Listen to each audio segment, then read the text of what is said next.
Mesdames et messieurs, bonjour et bienvenue à votre émission à l'heure de Pékin. Aujourd'hui, nous allons évoquer le communiqué final du sommet de l'OTAN qui vient de s'achever à Vilnius. Et nous allons l'évoquer avec notre consoeur Chang Hui depuis Beijing en Chine parce que, bien évidemment, vous pouvez vous en douter que ce communiqué parle également de la position chinoise ou du moins de ce que les Européens attendent de la République populaire de Chine. Chang Hui, bonjour. Bonjour, et effectivement, aujourd'hui on parle du sommet de l'OTAN. Le sommet de l'OTAN qui prône la paix, qui prône l'harmonie dans le monde, mais dans le communiqué publié lors du sommet de l'OTAN, la République populaire de Chine affichait des ambitions et même des politiques coercives qui sont contraires aux intérêts de l'OTAN, aux intérêts de l'Europe et aussi qui sont contraires à la sécurité de l'OTAN et aussi aux valeurs de l'OTAN. Voilà, c'est ce qui a été déclaré lors de ce sommet. Et également, il pensait que la Chine cherchait à contrôler des secteurs technologiques et industriels, aussi dans les industriels clés, si je cite le rapport, ce qui a bien sûr la Chine a exhorté le lendemain de la publication de ce document de l'OTAN en disant qu'il faut que l'OTAN cesse immédiatement de dénigrer la Chine et aussi de proférer des mensonges à la fin de cette tentative dangereuse de déstabiliser l'Europe et l'Asie-Pacifique. On rappelle encore une fois que l'OTAN, à l'initiale, c'était pour la paix mondiale, c'était pour la sécurité régionale, alors qu'aujourd'hui, on voit que l'OTAN dénigre la Chine pour ses propres intérêts politiques et ses propres intérêts économiques. Et là-dessus, du côté de la Chine, c'est inacceptable. Par exemple, Wang Wenbin, le porte-parole du ministère des Affaires étrangères, a fait ces remarques en réponse, entre guillemets, je cite, « Le contenu du communiqué de l'OTAN est contraire à la vérité et aussi est le produit de la mentalité de la guerre froide, d'un préjugé idéologique. La Chine s'y pose fermement. » Si on regarde bien cette fois-ci, qu'est-ce qui a été décidé durant ce sommet de l'OTAN?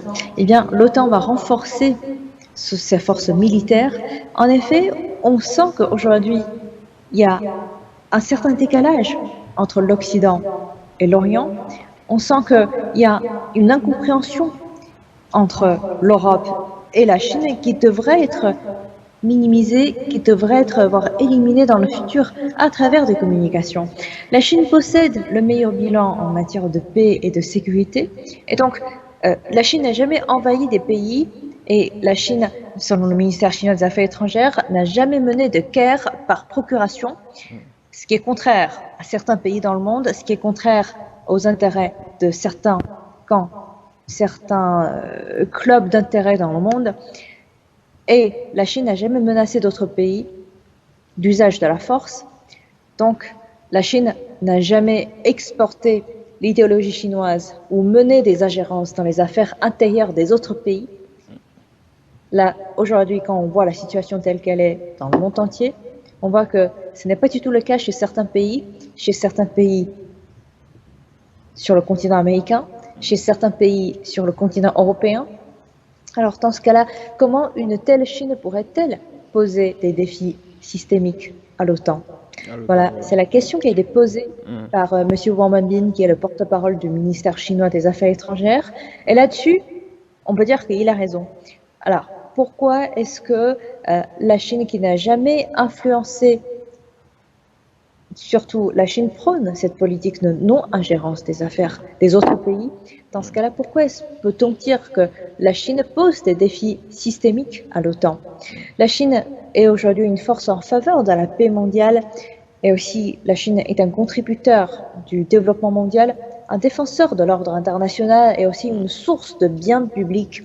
Non seulement elle a donné beaucoup, si je cite de nombreux exemples aujourd'hui à l'intérieur de la Chine, à l'extérieur de la Chine, dans des pays africains, dans des pays en voie de développement, nous voyons qu'à l'intérieur de la Chine est en train de faire pour éliminer la pauvreté, pour faire en sorte que tous les Chinois puissent sortir du problème de pauvreté, que les Chinois puissent se nourrir, puissent se développer, puissent recevoir une éducation qui sont en effet bonnes à la vie, au développement personnel des Chinois.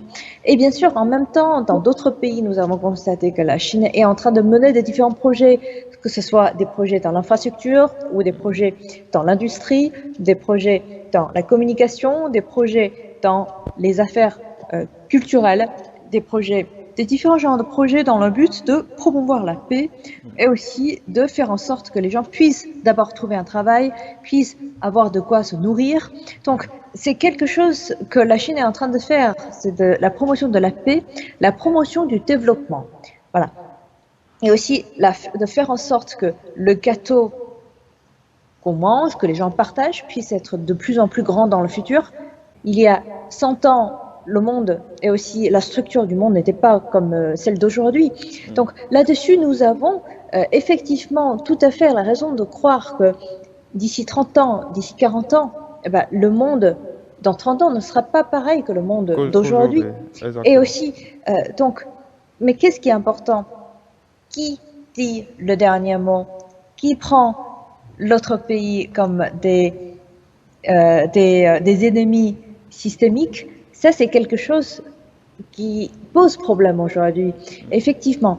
Et donc, l'OTAN, qui est, encore une fois, on rappelle que l'OTAN, l'existence de l'OTAN est un héritage de la guerre froide. Donc, d'une certaine manière, nous avons observé, nous avons tout à fait cette raison de croire que l'OTAN reste prisonnière d'une mentalité à somme nulle. Et encore une fois, qu'est-ce que c'est une mentalité à somme nulle? À partir du moment où on puisse coopérer ensemble, eh bien, nous pouvons élargir le volume de richesse que nous pouvons partager. Exactement. Et ça s'appelle la mentalité à somme croissante. Ouais. Ça s'appelle la mentalité de coopération. Ça s'appelle la communauté de destin partagé. Voilà, si je cite des conceptions qui ont été utilisées par la Chine dans sa diplomatie et aussi dans son développement, ça s'appelle une vision de développement. C'est-à-dire que nous allons essayer de travailler ensemble pour faire agrandir le projet, pour faire agrandir la richesse que nous pouvons partager ensuite. Alors qu'aujourd'hui, si on regarde bien la mentalité de l'OTAN, eh bien, c'est la mentalité à somme nulle. C'est-à-dire qu'il n'y a qu'une personne qui peut gagner dans ce jeu. Soit c'est toi qui es mort, soit c'est moi qui est mort. Donc, mais ce n'est pas une mentalité de développement, ce n'est pas une mentalité de coexistence en paix. C'est une mentalité à somme nulle, c'est aussi une mentalité prisonnière, encore une fois, d'une mentalité après la guerre froide. Et on le considère aujourd'hui le monde comme un ensemble de blocs opposés. Donc c'est une mentalité très dangereuse au développement, que ce soit pour des pays en voie de développement ou pour des pays développés, puisque l'idée principale d'un pays, ce n'est pas se défendre de l'autre pays, mais comment est-ce qu'on peut coopérer avec d'autres pays pour créer plus de richesses, pour créer plus de possibilités, pour partager ensemble. Voilà, c'est deux mentalités de développement complètement différentes et la Chine aujourd'hui sur la scène internationale propose plutôt cette mentalité de partage, cette mentalité de croissance. Alors que pour certains d'autres pays qui ont déjà, soi-disant, connu une phase de croissance, qui a déjà connu à l'histoire, dans son histoire, une croissance assez flagrante et aujourd'hui qui, en effet, ralentit un petit peu dans sa croissance, eh bien, ce sont ces pays-là, en effet, qui prennent d'une certaine manière des pays en voie de développement comme une menace et donc là, ça reste dangereux, en effet, dans les relations internationales. À partir du moment où vous avez certains pays développés qui prônent ce genre de mentalité de la guerre froide, ben, ça reste très dangereux à la sécurité internationale. Et aussi, encore une fois, l'OTAN prétend être une organisation régionale. Alors, pourquoi dépasse-t-elle le cadre géographique défini dans son traité? Fait-elle des percées dans la région Asie-Pacifique à un rythme accéléré et cherche-t-elle à devenir une OTAN mondiale? Donc, c'est aussi la question qui a été posée par le porte-parole chinois des Affaires étrangères, M. Wang Wenbin. Et là-dessus, il a effectivement tout à fait raison. À partir du moment où l'existence de l'OTAN a déjà ses limites, une délimitée dans sa superficie, dans ce cas-là, il n'a aucune raison de dépasser la limite qui a été prédéfinie. La limite naturelle de l'OTAN. Exactement, pour essayer d'influencer, voire prendre un autre pays en dehors de cette organisation comme un ennemi. Et donc l'OTAN affirme être une alliance défensive. Alors pourquoi encourage-t-elle les pays membres à augmenter leur budget militaire et aussi à continuer de dépasser des limites et à étendre leur mandat, ainsi qu'à attiser la confrontation dans l'Asie-Pacifique? Donc réellement parlant, géographiquement parlant, l'Asie-Pacifique, c'est pas l'affaire de l'OTAN. Et selon le porte-parole, l'OTAN dit aussi défendre un ordre international fondé sur les règles. Mais en réalité, elle néglige le droit international et aussi les normes fondamentales régissant les relations internationales. Comme je vous ai dit, théoriquement, c'est la non-ingérence. Eh bien, dans les affaires intérieures des pays. Alors qu'elle s'ingère à travers, non seulement dans le cas de l'Asie-Pacifique, mais aussi dans d'autres cas dans la région, elle attise les conflits, elle attise en ce moment des confrontations entre les différents pays. Donc là-dessus, vous pouvez voir que l'OTAN est en train de s'ingérer dans les affaires intérieures d'autres pays. Et d'ailleurs, l'OTAN a déjà participé à plusieurs guerres et aussi a joué l'alarmiste sur les questions de sécurité, comme si le monde avait besoin d'une instabilité. Donc là-dessus, nous n'avons pas l'impression que l'OTAN soit une organisation qui prône la paix, mais plutôt une organisation qui prône la concurrence. Donc l'OTAN a créé des blocs exclusifs et aussi a promu la politique de groupe afin d'intensifier l'affrontement idéologique et aussi une affrontation des blocs. Donc moi personnellement, j'ai trouvé comme quand même un geste assez dangereux la publication de ce communiqué.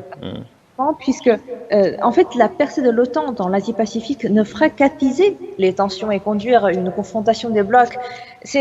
On peut entendre à chaque fois quand c'est l'OTAN qui prend la parole, tiens, l'OTAN prône la paix. Alors que est-ce que en réalité l'OTAN prône vraiment la paix?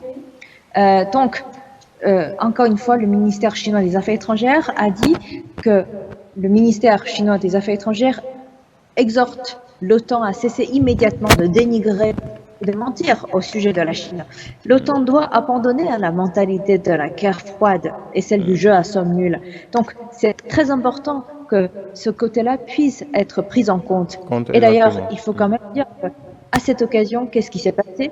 C'est que à cette occasion, le président ukrainien Volodymyr Zelensky et le président américain Joe Biden se sont rencontrés lors du sommet de l'OTAN en Lituanie. Et à cette occasion, donc, M. Zelensky a exprimé sa gratitude à M. Biden pour l'assistance, et en particulier l'assistance militaire que les États-Unis ont fournie à l'Ukraine, selon le service presse de la présidence ukrainienne. Donc, nous avons bien raison de croire que certains pays sont en train de s'ingérer dans les affaires des autres. Voilà. Bien la raison de croire que certaines organisations et aussi est en train de s'ingérer dans les affaires des autres. Donc là-dessus, il faut dire et il faut affirmer que aujourd'hui, l'aide américaine à l'Ukraine a atteint 43 milliards de dollars. Merci Chang Chang, et à très bientôt pour d'autres développements.